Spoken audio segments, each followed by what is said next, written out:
We've been lied to. From childhood, we were taught that money is power. That money is freedom. That without it, you are nothing. We've built our lives around chasing it, working jobs we hate, sacrificing time, health, relationships, all for more money. But what if I told you that money is not the source of true wealth? What if the richest person in the room isn't the one with the most cash, but the one with the most invisible assets? Let me be clear, money is not the determining factor for riches. You can be loaded with cash and still be spiritually, emotionally, and relationally bankrupt. You can live in a mansion and feel emptier than someone in a tiny apartment filled with love. True wealth is not measured by your bank account. It's measured by peace, by purpose, by health, by relationships, by wisdom. Money is just one form of wealth, not the source of it.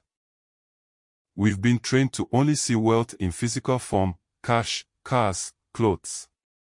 But real wealth often lives in the invisible. Your knowledge, your mindset, your creativity, your ability to solve problems. The ideas in your mind right now, that's wealth. The discipline to wake up early and grow, that's wealth. The courage to start over, that's wealth. Learn to look beyond physical cash. Because the greatest fortunes are not counted in dollars, they are carried in your character. Wealth comes in two forms, manifested and unmanifested. Manifested wealth. That's money, property, assets, the visible. Unmanifested wealth. That's your potential, your vision, your untapped genius. A seed is not a tree, but it contains the tree. In the same way, a billionaire's first dollar didn't make him rich, his idea did. His belief did. His strategy did.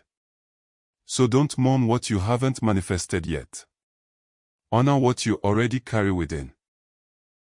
We've elevated money to a god. We worship it. Fear it. Chase it like it's the ultimate truth. But money is not greater than wisdom. Not greater than health. Not greater than love. Not greater than purpose. Money is a tool, not a ruler. It's a servant, not a master. When you stop putting money on the throne, you reclaim your power. Being cashless does not mean you're poor. And having cash doesn't mean you're rich. Poverty is not a financial condition, it's a mindset. A rich man can feel poor because he's never satisfied. A simple person can feel abundant because he's grateful. True poverty is emptiness, fear, lack of vision.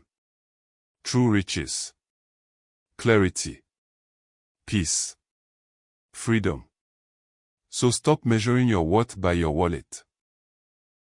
It really doesn't matter how much money a man has at hand. What matters is what he has in his mind. What matters is how he uses his time. How he directs his energy. Your attention. Your focus. Your consistency. These are your real currency. Because money can be lost. But wisdom, it multiplies. Health, it empowers. Relationships, they sustain. Your invisible resources, they are the foundation of lasting wealth. Let's recap the truth. Money is not the determining factor for riches. True wealth goes far beyond physical cash. Wealth exists in manifested and unmanifested forms. Money is not the supreme form of wealth. Cashless does not mean poor. Poverty and riches depend on mindset, not money. Money is just one form of wealth. Your invisible resources, your mind, time, energy, are greater. It doesn't matter how much you have, it matters what you are. I want to prove to humanity that money is not the highest form of life. The highest form of life is wisdom, is purpose, is love, is growth. If this message awakens something in you, if you're ready to gain financial wisdom, practical wealth strategies, and inspiration to build a secure future, then join the Wealth Scribe Library. Hit subscribe, turn on the bell, and become part of a movement that sees wealth beyond money. Because the richest future starts not in your bank, but in your mind.